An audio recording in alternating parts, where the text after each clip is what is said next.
6 April रोजी विविध क्षेत्रातील कर्तृत्ववान व्यक्तींना भीम प्रतिष्ठानच्या वतीनं राज्यस्तरीय पुरस्कारानं गौरवण्यात येणार आहे। भीम प्रतिष्ठानच्या वतीनं राज्यस्तरीय पुरस्कारांची घोषणा झाली असून 6 एप्रिल रोजी शिवस्मारक सभागृहात गौरव सोहळा साजरा होणार आहे अशी माहिती प्रतिष्ठानचे अध्यक्ष वीरेंद्र हिंगमेरे यांनी पत्रकार परिषदेत दिली।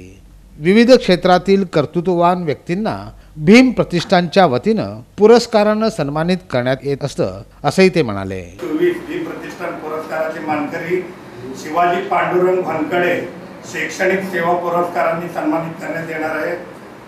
जावेद सैफन नगारे सामाजिक पुरस्कार, ॲडव्होकेट प्रदीप सिंग मोहन सिंग राजपूत विशेष गौरव पुरस्कार, मीनाक्षी देशपांडे क्रीडा पुरस्कार, विक्रम वैजनाथ खिलगोडे पत्रकारिता पुरस्कार, श्वेता विकास कस्तुरे शैक्षणिक पुरस्कार, रामचंद्र वाघमारे मानपत्र, तेजस्वी वडाराव मानपत्र, सर्जेराव सावंत गौरव पुरस्कार असं पुरस्काराचे स्वरूप आहे।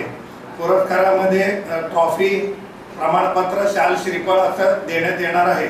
या पत्रकार परिषदेस प्रतिष्ठानचे संस्थापक बाबा बाबरे, अकबर शेख, विशाल मस्के, सिद्धांत बाबरे आदींची उपस्थिती होती।